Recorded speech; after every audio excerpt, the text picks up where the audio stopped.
bunch of stuff to do today, so let's begin. So first, again, anybody that wasn't here on Tuesday, just stick around for like 2 minutes right after class and we'll catch you up. Where we're going to start today, and we won't always do this, but we will start by just taking a quick look at the homework because I heard a bunch of folks talking about it, and so there's interest in kind of knowing the answers to these problems. I'll say it's super that a bunch of us are interested in knowing the answers if we didn't get there. I will also say that in terms of grading your homework, I could care less whether or not you get the right answer. Okay, maybe I could care a little bit less, but I'm really not so concerned with the answer as I am concerned with the thought process. And if you write down what you are thinking, even if you can't get from start to finish, like I can give you full credit on your homework. And so really that's more important to me is the process over the answer. To be honest, most of the homework for the semester is going to be in your book. And right across the hallway is a solutions manual to that book with complete solutions to every problem.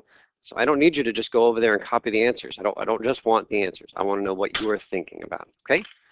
All right, so we'll just zip through just the answers because I know some people wanted to see them, but first we need a reader. Could you read part A for us? Juan always has the same style of socks, choosing either green or blue. He knows that there are 50 socks in his drawer, but the light in his bedroom is burned out, and in the dark he cannot tell the colors. How many socks does he have to take out to be sure that he has at least one pair of matching socks? Okay, raise your hand if you said something around 25. Maybe 24, maybe 26. Okay, so we have a few people that are kind of right in the middle. That makes sense to me. There's two colors, green and blue. Raise your hand if you said something more than 26. Raise your hand if you said something less than 24. Okay, wait, we got all the numbers in there, so we need to see all the hands, right? Okay, so it looks like a lot of people are saying less than 24, so who wants to volunteer the answer and why? We'll go to, it's Patricia, right? Go ahead.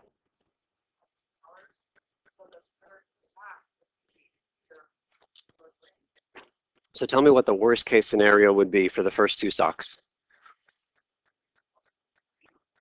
Okay, so we could just pick out two and get really lucky, but worst case would be one of each. And then that's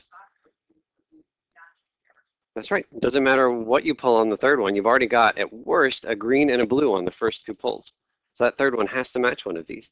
So it's actually not, half is a real common answer, but it's really three. 3 is the worst case scenario. Okay, we'll go around the table here. Part B.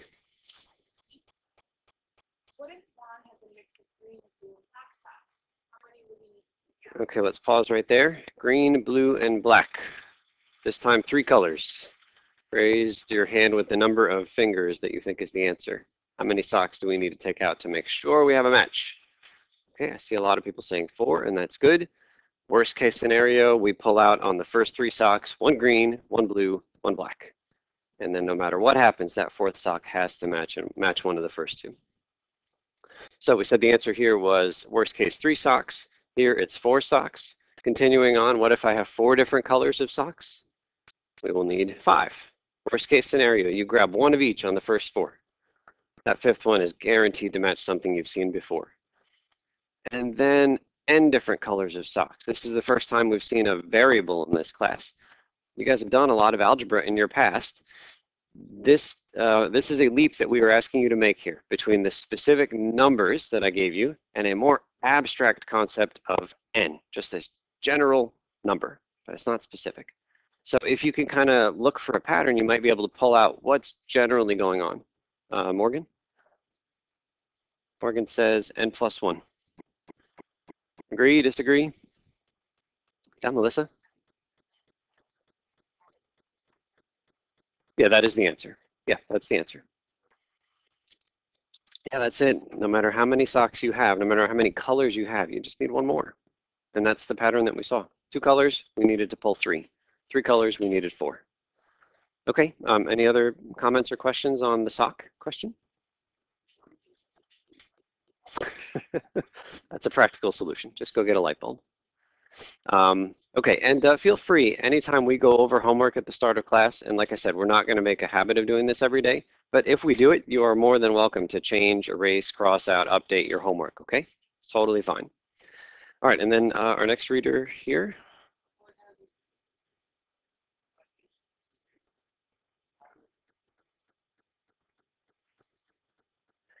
All right, so there are different approaches to this problem. Some people actually naturally go to algebra here. I'm just going to throw the answer on the board, and then we will confirm it that that it matches with the givens in the problem. Okay, so who's got an answer here? Go ahead. There's 3 girls. Okay. All right, so I'm just going to put G for the girls, and you said how many boys? 4 boys. 4 boys. Okay, let's see if this agrees. Oops. Thank you. We don't know how this answer where it came from, but let's see if it agrees with the sentence. Okay, a boy has as many sisters as brothers. So if we are focusing on this boy right here, how many sisters does he have? 3. And how many brothers? 3. The same. Thank you so much. Okay, and then it says, what's the next part? Each of his sisters has only half as many sisters as brothers. So we will focus on this girl. How many sisters does she have? 2. How many brothers? 4. She has half as many sisters as brothers. So this is the answer. Yes.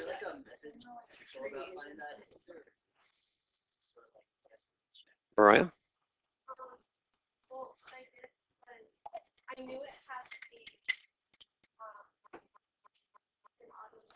or autumn or fall season. How did you figure that out? Because Turn around. You were doing good. Face this way. if you isolate one of the boys, you have to have either stop. So one of it had. Everybody get that? That's a pretty good connection that we made right there, right? It's got to be the same number there. Good. I wanted to do as few as possible. I tried out 2 boys, but you could only get 1 girl, and that was one. It just had this. So then I went up to 4 boys, 3 girls. Super. Thank you, Mariah. Okay, one quick announcement, not really pertinent to our class, but today is a special day in terms of being a citizen here in Massachusetts. What is today? Today's primary day. So if you are registered with any political party, if you are registered to vote, today is the day you go out and express your thoughts on the candidates. And anyway, so today's primary day. So go out and vote if you're registered with any of the parties.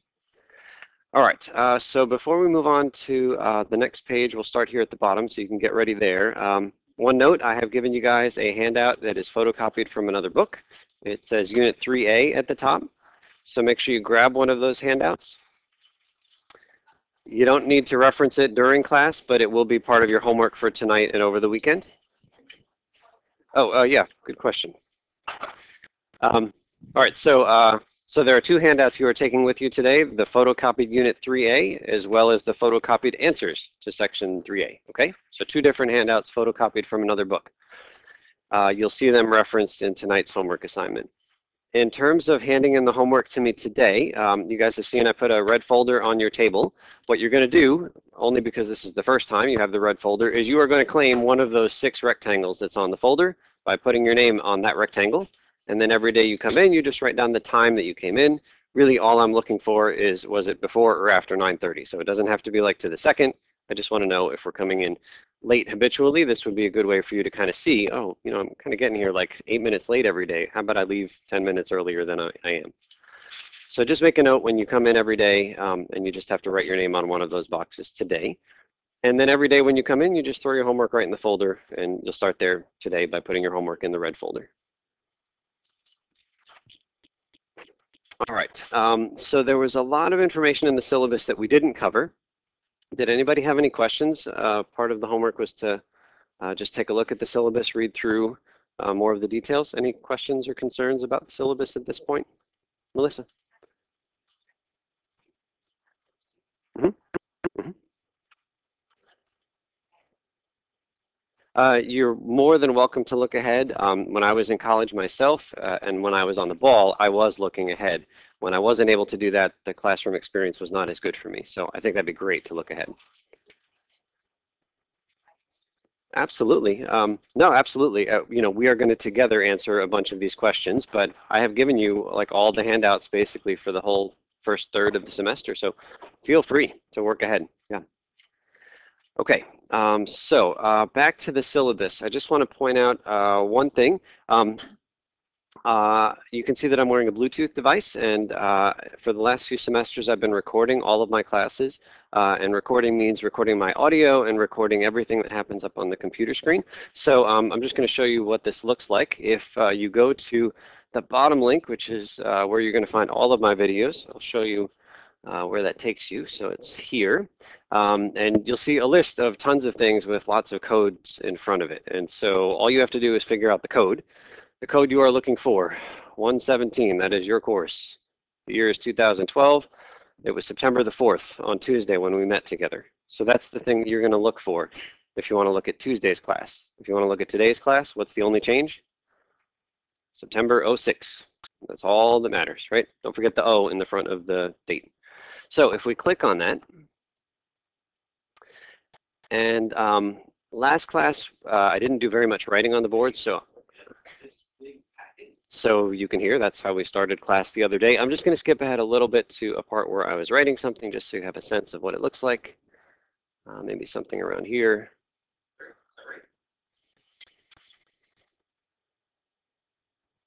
Yes. 10 to the third means 10 times 10 times 10, right? Okay, so completely thrilling, like to watch, right? This is awesome. But I just want to give you a sense that if you check out the videos on YouTube, you will hear what I was saying.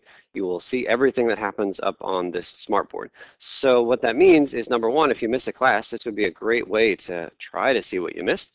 Number two, if you have a question in class and you're just too shy to ask it, you might just make a note. Oh, I wasn't exactly sure what was happening at 9:41. Let me just write down that time, and then I'll fast forward to that moment in the YouTube video, and then I can watch it again. More than welcome to do that. Note that this is not a substitute. It's not as good as being in class, because what don't you hear on the microphone? Everybody else. That's right. I sound kind of creepy sometimes, actually, because, yeah. So it is not a substitute for being here, but it's, it's as good as I can do. All right, so that is there.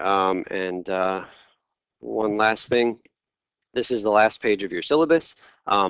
If you are reviewing for a test, say, and you don't remember, oh gosh, what was the Boredom method again? You can just come to here and it tells you the date. So like just go there and you'll find anything that you need, and then you can go to the YouTube video that's the right one. All right? Questions or comments on that? Okay, so let's continue on. We're at the bottom of page 4 of that big packet. We'll go to number 1, and I think we're here. Grace? Yeah, number 1 at the bottom.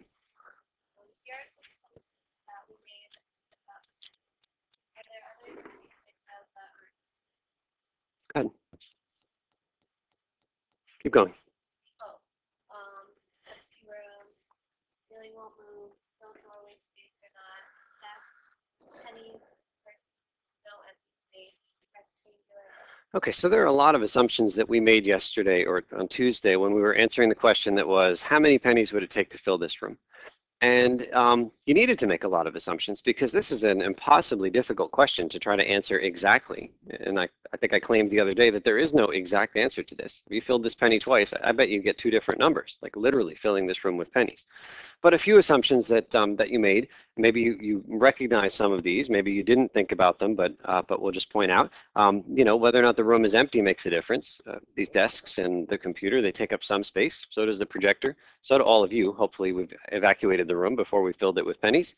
But it's an assumption that we made. The ceiling, we've got these tiles up here. I mean, they move, don't they? Like, what do you do if you're literally in here stacking one column of pennies and you're right there at the tippy top? There's a little bit of give up there.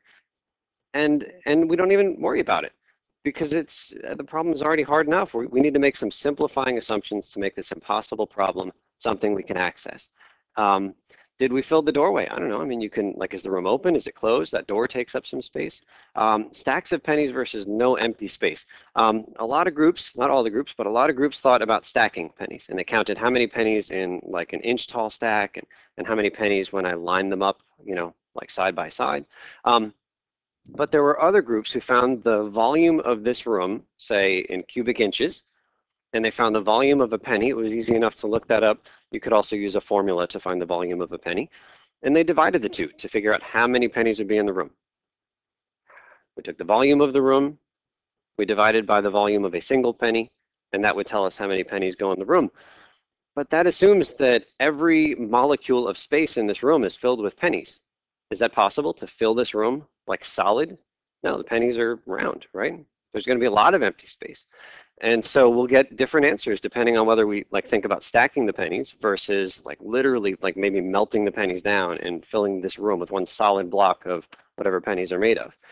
And then finally, maybe something that we didn't think about, but we assumed, I think a lot of groups, I think all the groups assumed that this room was rectangular, even if we have cutouts that are smaller rectangles to think about. Because I think that all the groups used the volume of a room as, or the volume of a box, length times width times height. And that's true if it's a perfect box, but I'm certain that this room, even ignoring the cutouts, is not a perfect rectangle. But it's close enough. It's close enough. Melissa.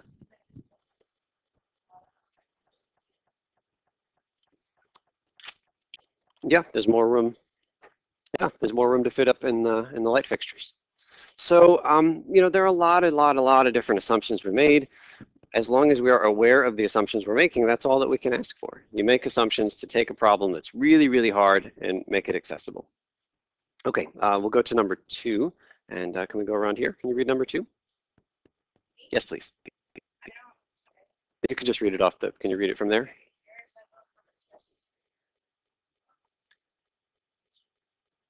Thank you. So some groups I think made some computation errors. There were a lot of numbers floating around, and if you don't quite get them in the right spots, then you get the wrong answer. That problem is not super hard to fix. You just have to find the error. The next one is a measurement problem.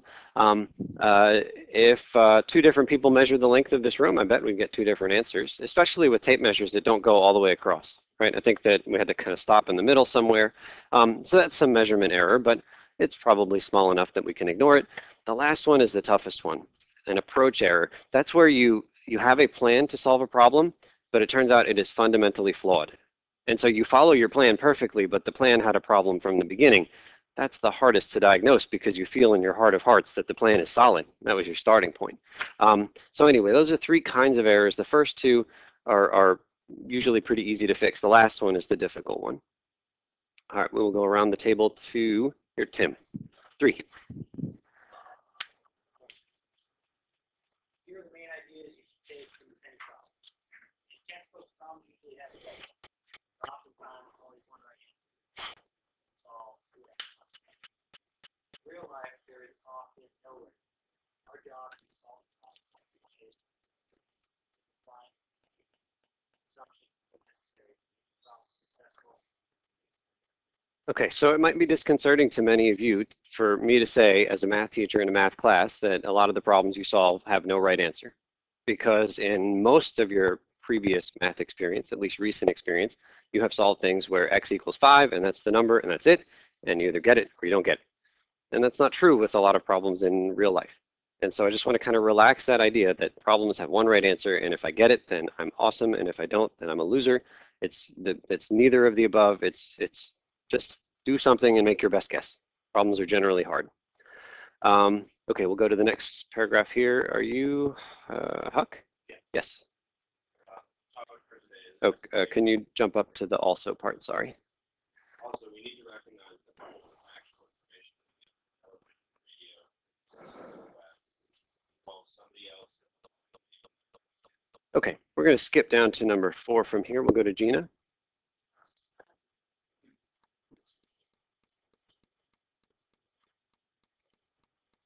What did you guys do yesterday when you counted counted how many pennies or calculated how many pennies would fit in this room? That was an estimate. I would say, where did that answer come from? Is that Huck? Yeah, Tim. Say it again. Yeah, I had you guys write down a number individually, and I gave you 30 seconds, which wasn't near enough time, right? We spent like 30 minutes with 4 really good brains working together on this hard problem. So when I gave you 30 seconds to answer this, I would say that was pretty close to a guess. And we had answers that were like all over the map, and that's to be expected. It's an impossible question to answer, and I gave you 30 seconds. So let's say the pennies when we had time to work as a group, that problem, you came up with an estimate. When you guys worked individually, that was probably more of a guess. Maybe an educated guess, but really, how much could you do in the 30 seconds I gave you? All right, we go to number 5, and we are around to the back. You are Andrew. Yes? No, sorry. You are something with a G. Greg, go ahead. Yes.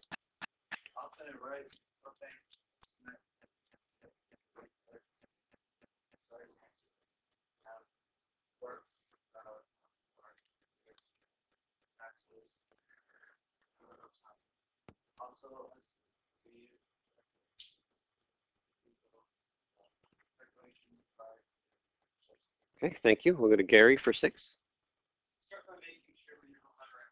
For example, I ask you to round something to the nearest thousand. What are the nearest 10 million? 100. 10 million. Know that these are all powers. Okay, so let's just take a quick glance at all of the guesses we came up with.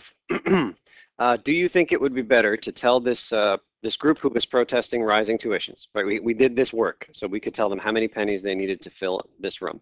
Would it be better to tell them that they need 342,793,667 pennies, or would it be better to say you need about 300 million pennies?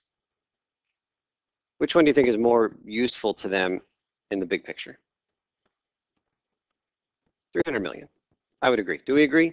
I mean, like at some point they need to go find this many pennies. I don't know how many pennies exist in Massachusetts. That might be, I don't know, might be more. But you know, like in terms of big picture ideas, it's a whole lot easier to digest 300 million than it is to digest that number. Okay, so really what we're going to think about doing is taking our answers and just grabbing that first digit and then making the rest 0. We're just going to round to the very first number that we see and then lots of zeros that follow. All right, we're going to go to we say, and we are at Alex.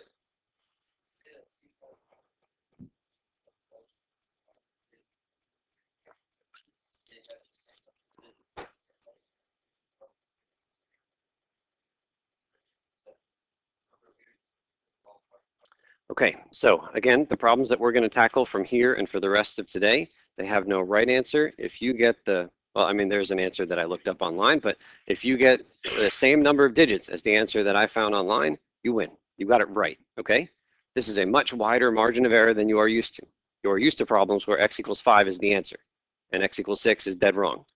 I am now saying if you get the same number of digits as the answer, you win. You get it right, okay? All right, let's go to number 7, and you are Morgan.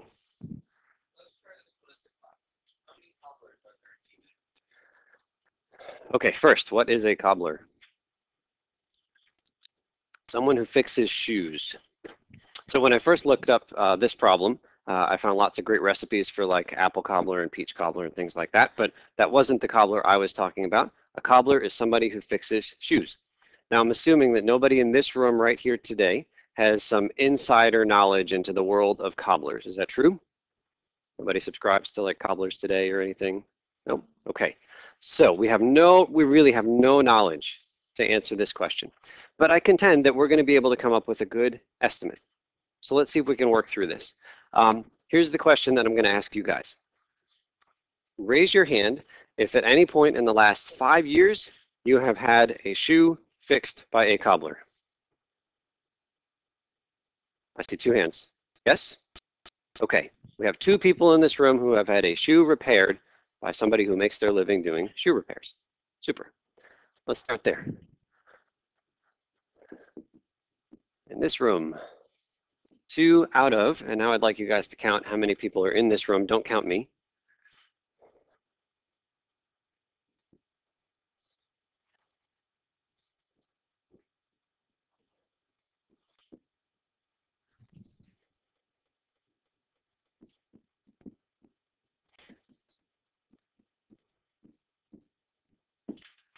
Okay, I've heard 25s. I also heard 23, 24. You see how hard it is to get the right number? So we just estimate how many people are in the room. Can we get a few more people and then we'll hone in on, I really do want the right answer to this one. Okay. We're comfortable with 24? Okay.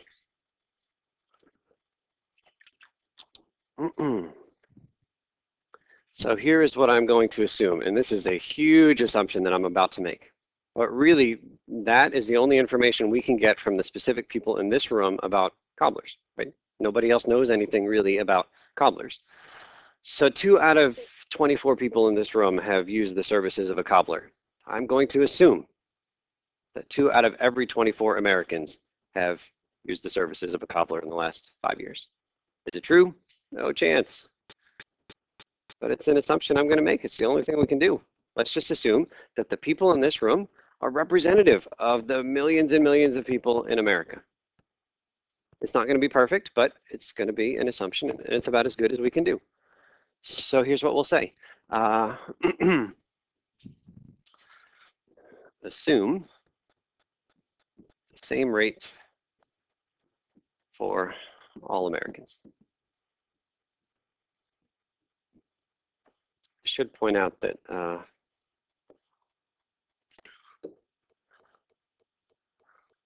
I said in the last 5 years.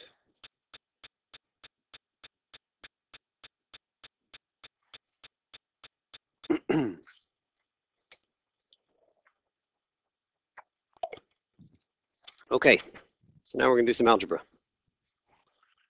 If I say 2 out of 24, am I thinking add, subtract, multiply, or divide those two numbers? Divide. Out of 2 out of 24, 2, can you guys kind of almost picture the fraction? 2 out of every 24 people, that's how we would write it. I'm assuming it's the same rate as the fraction for all Americans. Okay, so let's write some units in so we can really understand what's happening here. This was 2 people who were cobbled, I don't know if that's the word, but 2 people out of 24, and then this was 24 was our total number of people, right? The population. So, okay, so the total population of the US, is that going top or bottom? All right, so that's the bottom. Does anybody happen to have a rough number in their heads? Anybody else? Yeah? Okay, 300 million.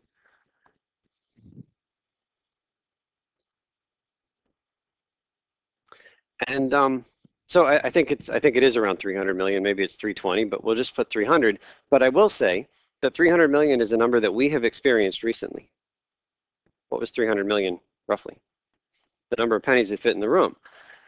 And so this is a way for me to visualize the U.S. population. 300 million is just a ridiculously large number of people, right? Like if you imagine, is it called Foxborough Stadium or Gillette Stadium? Where do the Patriots play? Gillette. So I don't know how many people fit into Gillette Stadium. Like 40,000? How much? 60,000. So I can picture a stadium full of people, but that's only 60,000. It's nothing compared to 300 million. I just can't visualize. I don't have enough like space in my brain to imagine 300 million people. But I could picture this room filled with pennies. And for you to tell me there's 300 million people, I can say, okay, so then I can imagine every penny in this room full of pennies is a person. I'm that penny over there, and she's this penny over here, and everybody in the US is somewhere in this room. Okay. The thing on the top is what we're after. What should we put?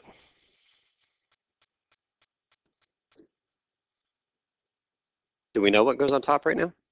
No. So we put a variable, x.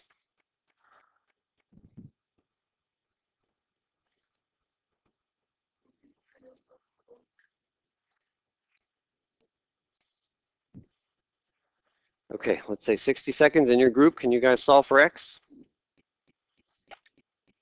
Feel free to take out the calculators if you need.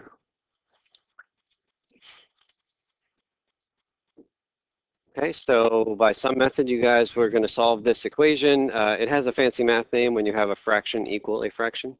What's it called? Starts with a P. That's a proportion. When you have a fraction equals a fraction, one way to solve a proportion is to, what's it called when you do this? This cross multiply. There are other ways.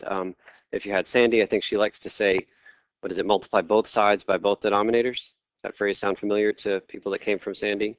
Okay, so however you do it, we should get around to 25 million. 25 million what? 25 million people here in the US have had a pair of shoes fixed in the last 5 years. Cobbled. Go ahead.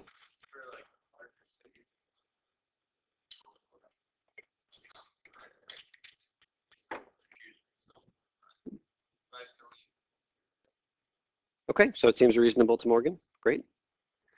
All right, so 25 million people, and actually Morgan went one step further. He didn't say 25, he said 5 million. So let's break it down to a year. That's 25 million people in the last 5 years. So that means if we take 25 million and divide it by 5, we get 5 million people per year. See what we've done there? No, it doesn't. But we're going to get there from that number. Yeah, there's still a connection we need to make. But are we all comfortable? If 25 million people in the last 5 years, then probably about 5 million people per year. Okay. So here's the next step, and I think maybe we need a little more space. I need a little more space. So on your notebook, hit that button. So here's what we need to do now. We need to figure out how many cobblers it will take to fix that many shoes. 5 million shoes were fixed in the last year, roughly. We got to figure out how many cobblers it's going to take to do that. I'm assuming that cobblers, if they're successful, if they make their living fixing shoes, that they're going to be working, you know, like a full-time job. And so if we can somehow get our hands on how many cobblers we think it might take working full-time to fix 5 million shoes, well, then maybe that's going to be close to the number of cobblers there are. So next thing we need to figure out, how many shoes can a cobbler fix in a day? I don't happen to know, and it seemed like nobody here really knew like a whole lot about cobblers, but that's okay. We're just going to make some estimates. And there's a person who's well known for answering these like ridiculous questions really with no information and getting close to the right answer. We'll talk about him in just a few minutes. But his basic idea was that, okay, even if you really don't know anything and you just make guesses, like we've made several guesses in this problem and we're going to make some more right now, probably some of the guesses you make are going to be too high, but you know what? Some of the guesses you make are probably going to be too low. And somewhere in the middle is probably the right answer. And so maybe it's okay to just make a lot of guesses because kind of they'll average out. All right, so you are Lucas. Go ahead.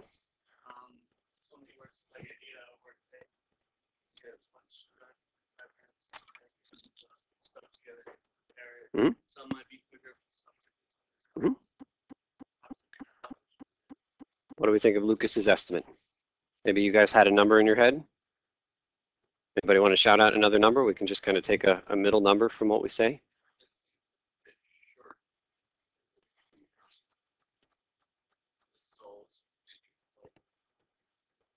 So how many do you want to say? About 5 or 6? Yeah. Okay. Other numbers? Just shout them out. There's no wrong answer here because we have no idea what the right answer is. Want to go in the middle? 7 or 8 a day? Okay. So we estimate 8 shoes per day.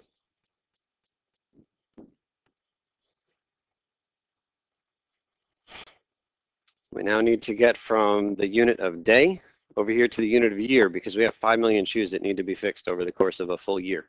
So how many work days does a cobbler have throughout the course of a year? All right, so 5 days a week. How many weeks a year? 52. You guys give like no vacation. It's so cruel. 2 weeks off. Does that sound about right?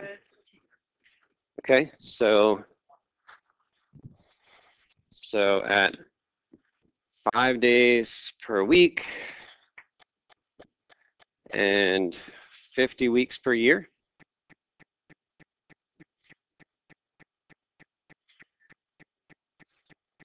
One cobbler can fix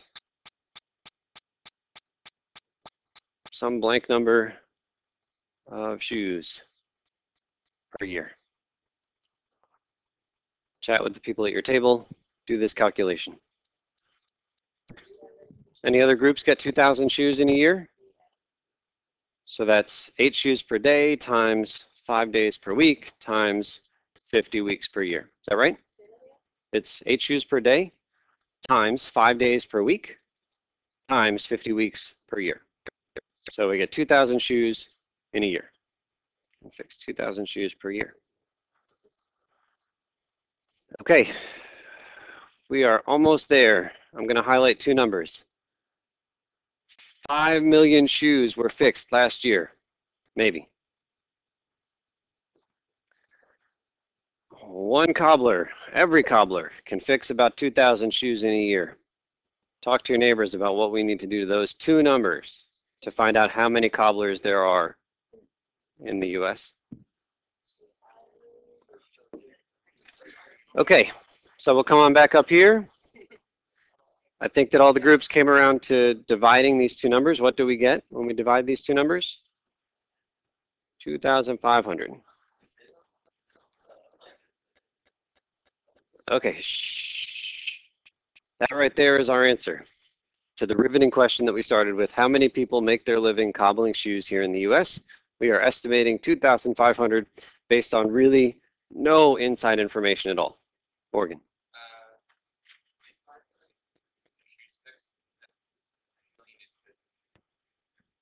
Let's talk to the two people who raised their hands. How many shoes did you have fixed when you brought your shoes in? Was it one or was it a pair? So it was both shoes were fixed. Okay. Was there another who was here? Yeah. And you had both? Okay. So I'd be willing to say that maybe we should multiply that number by 2 or have that number. Either way. Yeah, so we'll multiply by 2 if we feel like if we have more shoes needing fixed. Okay, so maybe some people are saying 5,000, some people are saying 2,500 if you think only one shoe is fixed. Either way, it doesn't matter to me because remember what I said about getting a right answer. You just need to get the right number of digits. And so any number that's in the thousands, I'm comfortable with for this process. Okay, so what's the big question that you have for me right now? Yes, that's the question, right? I mean, we've done all this work. We have an answer. Okay. Here is the last. It's difficult to get good information about this question, but the last answer that I found, the number of people that make their living here in the US cobbling shoes, 9,200. 9,200 people make their living cobbling shoes. Did we win? Yes, we did. You get this. You get the same number of digits. You win.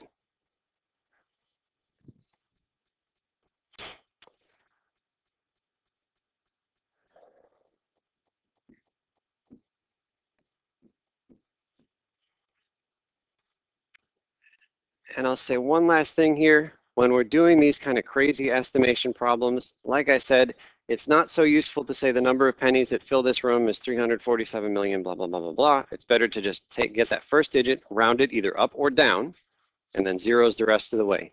If I'm rounding that first digit, does it stay a 2 or does it go up to a 3? Just barely goes up to a 3. Do we see that? To figure out how to round that first digit, you look at the next number.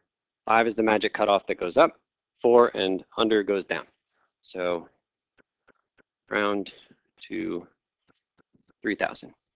Doesn't change the number of digits. That's our answer, and we are close enough.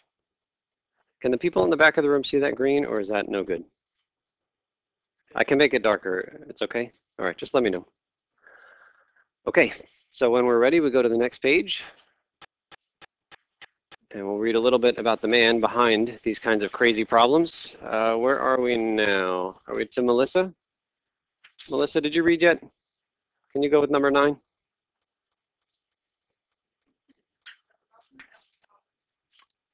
Shh. Fair me. Mm-hmm.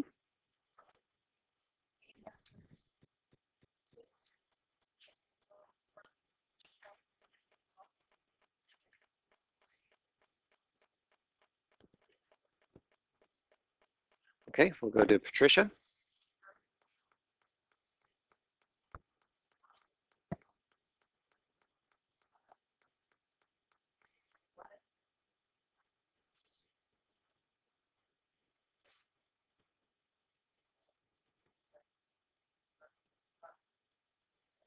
Okay, let's pause right there. So he wanted to figure out how many kilotons of TNT dynamite were used in this test blast. And this is like a huge blast. This is not something where you want to be anywhere, like you don't want to be within miles of this thing. And so what did he do? He stood some safe distance away. What did he have in his hand? He had a few pieces of paper.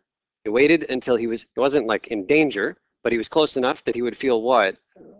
You'd feel a wind, like when when sort of the energy like dissipated, but you still feel the wind. And when he felt that wind, he let the papers go. Probably didn't even have a tape measure, just kind of counted how many paces it took to get to the last piece of paper that was blown away by the wind. Did some calculations like we did here. And Patricia, you can keep going.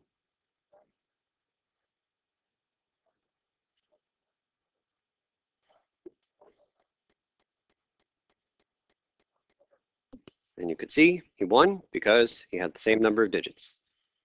He said 10 kilotons. The right answer was 20,000 tons of TNT. Okay, we'll go to number 10 and Shawnee.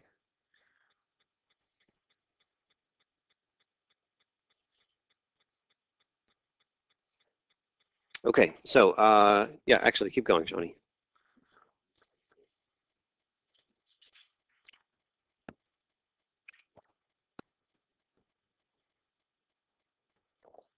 Okay, so here's what you guys are going to do for the rest of class, which is 30 minutes from now. Am I right? We go until 10:45? Okay, you have 30 minutes. You are going to tackle this question right here about the cars. You are going to continue on to this estimation activity. You read the directions. It's going to ask you to do more kinds of crazy estimating for things that you have very little insider knowledge about.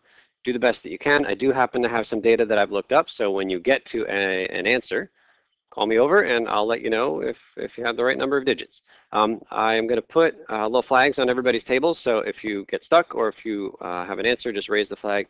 That's how you'll let me know that you're ready. And if we can keep going, could you guys just jump ahead real quick to page 8?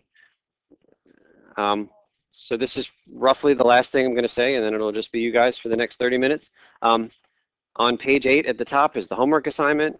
This is the first class that some people are at, and even if you were here the other day, I just want to be really clear about what the assignment is.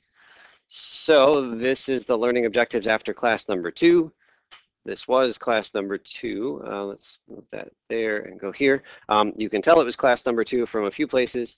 For starters, at the beginning of today, it said class number 2. You're looking for that number. And also on the calendar, where's my calendar? Here. It says class number 2 is the one where we do this order of magnitude estimation. All right, so it is class number 2, and the goal is, first, read the uses and abuses of percentages. This has nothing to do with what we're, gentlemen, can we hold off? Fellas in the back? I know you're excited about answering the car question, just hold on one second. This uses and abuses of percentages has nothing to do with what we've done today. This is reading ahead to prepare you for next class where we'll talk about percentages. This is the photocopied handout. Make sure you have a copy of it on your table. Next, it says finish the estimation activity. That's the one you guys are about to spend half an hour on, but do not hand it in. I'm never going to ask you to rip stuff out of my packet and give it to me. What I am going to ask you to do is turn in the answers, and you can see it says right here, turn in your answers at the beginning of class, and here are the problems that you are going to do. Okay? And then finally, there are just a few other things to do like Moodle, and you can check out the instructional technology page, the course textbook, scientific calculator. Questions on any of that? Tim? So the estimation thing you're doing is generating the first question. Yes. But that has nothing to do with that. No, the how many gallons of water do you drink in a decade? That's an estimation thing. So is the next one, how many dentists are there in New York City? Yeah. And then there's a little bit about the percentages, just the reading ahead. Okay. All right, go to it. I'll put flags out. Just call me over if you need me.